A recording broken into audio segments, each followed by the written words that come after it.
how to leave a review on Doordash. Now what we want to do is just first open up the Doordash application, then click on me in the bottom right corner.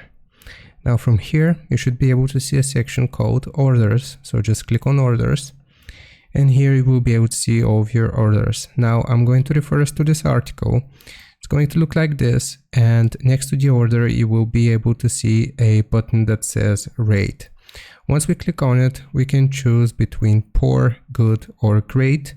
This is for the service provided by the Dasher.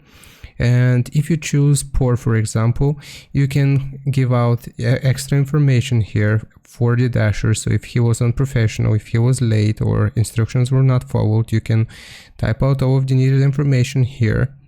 And you can also choose to not offer this Dasher future deliveries from my location, so you don't get the same Dasher. As well as you can supply any additional comments right here in this field. After we have done this, we'll simply click on submit, and that's how you leave a review on Doordash. I hope this helps. Leave a like and sub, and I'll see you next time.